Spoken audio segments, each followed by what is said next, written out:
Dear Patriots, before the news starts, please subscribe to our patriotic channel by clicking the subscribe button. Give us a thumbs up to this video. Don't forget to leave your opinion below in the comments section.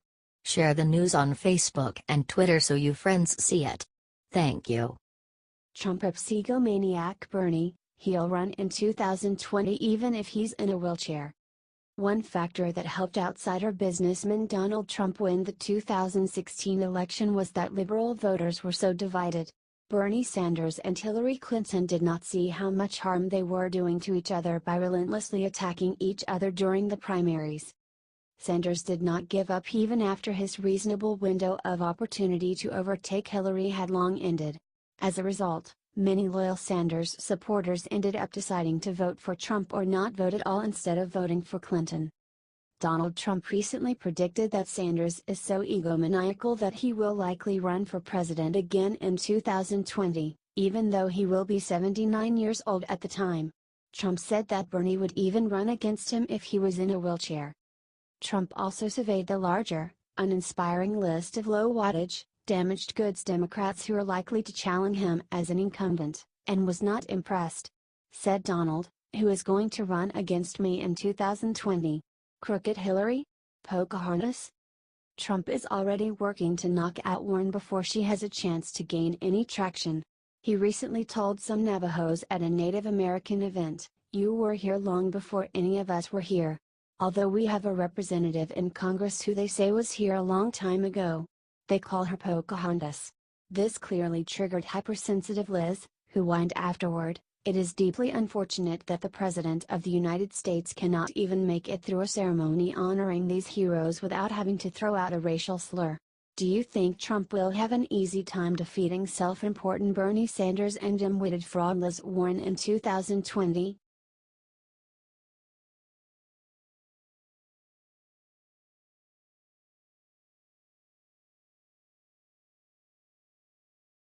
Nikki Haley eviscerates CNN's Wolf Blitzer for insulting President Trump's Jerusalem decision. After President Trump's groundbreaking decision to recognize Jerusalem as the capital of Israel, the United States UN Ambassador Nikki Haley has faced a lot from the anti-Israel UN and mainstream media. Haley explained to CNN's Wolf Blitzer that Trump's decision was just common sense. "But it is significant, Ambassador, that you're not willing to say, the old city of Jerusalem or East Jerusalem is part of Israel. You say, that's still open to negotiation. Is that what I'm hearing?" asked Blitzer. "Wolf, why would the United States say that? When we're pushing a peace process, that's really for the Palestinians and the Israelis to decide. If we decided that, we would be picking a side," responded Haley. She also tore apart the anti-Israel UN. "And finally, I will not let this moment pass without a comment about the United Nations itself. Over many years the United Nations has outrageously been at the world's foremost centers of hostility towards Israel," said Haley. "The UN has done much more damage to the prospects for Middle East peace than to advance them. We will not be a party to that. The United States no longer stands by when Israel is unfairly attacked in the United Nations. And the United States will not be lectured to by countries that lack any credibility when it comes to treating both Israelis and Palestinians fairly," said Haley.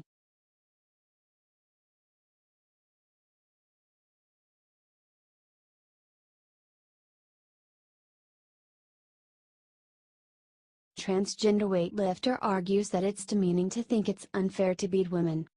New Zealand's first transgender weightlifter Laurel Hubbard crushed the competition. Born a man, now identifies as a woman. Hubbard crushed all the natural-born women in a weightlifting competition. Hubbard changed genders just 4 years ago, and won the women's silver medal championship. "I know some people believe that's the course of action I should take, but weightlifting is part of me. The draw to compete is part of me and I'm not sure that standing back is an option I could have pursued," said Hubbard in an interview. Hubbard then addressed critics who felt like the victory was unfair. "Look, I've heard that and I think it's incredibly disrespectful to the other competitors. I don't believe there is any fundamental difference between me and the other athletes, and to suggest there is slightly demeaning to them, said Hubbard. I wonder if Hubbard's competition feels the same way. I think, as an athlete, you have to try to shut it out, because it just adds to the weight on the barbell, said Hubbard. Hubbard then mentioned how her parents inspired her. I have a huge amount of respect for my parents and a lot of love, because they've given me so much support over the years, and I suppose the advice my dad has given me over the years is just keep on going, fall over, get back up and keep on going, said Hubbard. Do you think Hubbard's victory is unfair?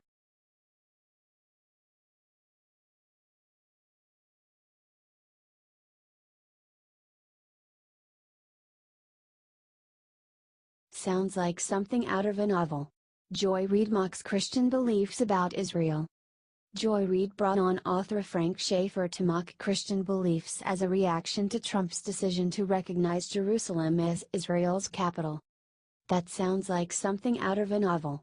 Is it true that there are people who really believe that having Israel unified having Jerusalem unified under total Israeli control will bring on the end times? Asked Reid. Why yes, Joy. You know, I come from a fundamentalist evangelical background and I grew up in the 50s and 60s, I'm 65, and when I was a child this was the gospel end times version of reality that my parents believe in and many other evangelicals, said Schaeffer. Essentially, when you look at this, it was nothing to do with the Middle East or peace, or Palestinian rights or any of the difficulties that have represented themselves to responsible American political leaders or world leaders.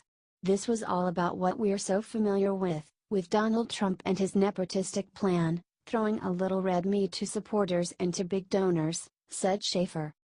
Are you proud that President Trump has kept the promise to recognize Jerusalem? George Bush and Obama made the same promise but failed to follow through. Now that President Trump kept his promise, liberals are suddenly very against the decision.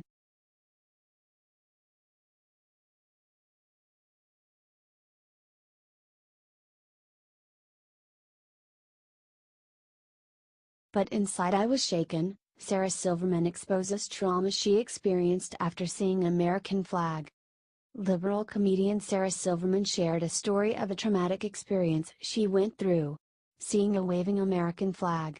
No joke. I had a boyfriend many years ago. He was my first boyfriend who had his own house, and one day I went outside to see what he was doing, and he was hoisting an American flag up the flagpole in his front yard / and I instantly felt very weird. It didn't make sense, but I felt this feeling of like, I felt scared. Yeah, I felt scared, said Silverman. She proceeded to ask her boyfriend why he was hanging an American flag. Because I love America, he replied. I was like, right, of course. But inside I was shaken, explained Silverman. I had no idea why I was freaking out. I had this very visceral reaction, and my sister, who knows ST because she's a rabbi in Israel, explained to me, she was like, dude, nationalism is innately terrifying for Jews. Think about it, flags, marching, blind allegiance? These things tend to ring a bell for us, said Silverman. Right. Of course. Duh. It made sense, she added. Later on she explained how saying America is #1 is very offensive. I fear that we are #1 nationalism is really like an old bed buddy of racism and xenophobia, said Silverman.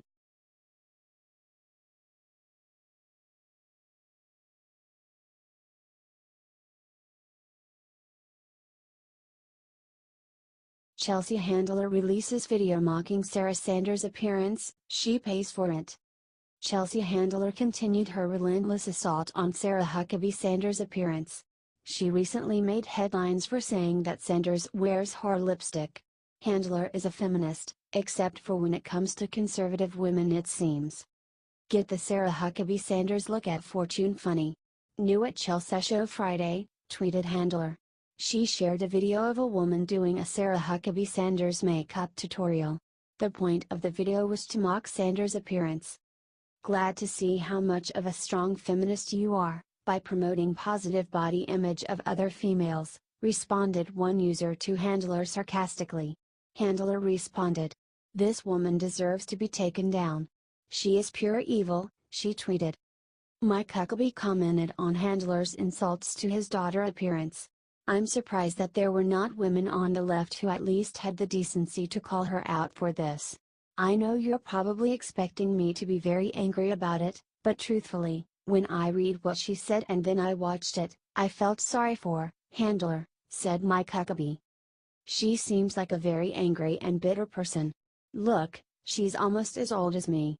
So this is at a point in her life, she needs to start mellowing out. And she seems to be just in a rage.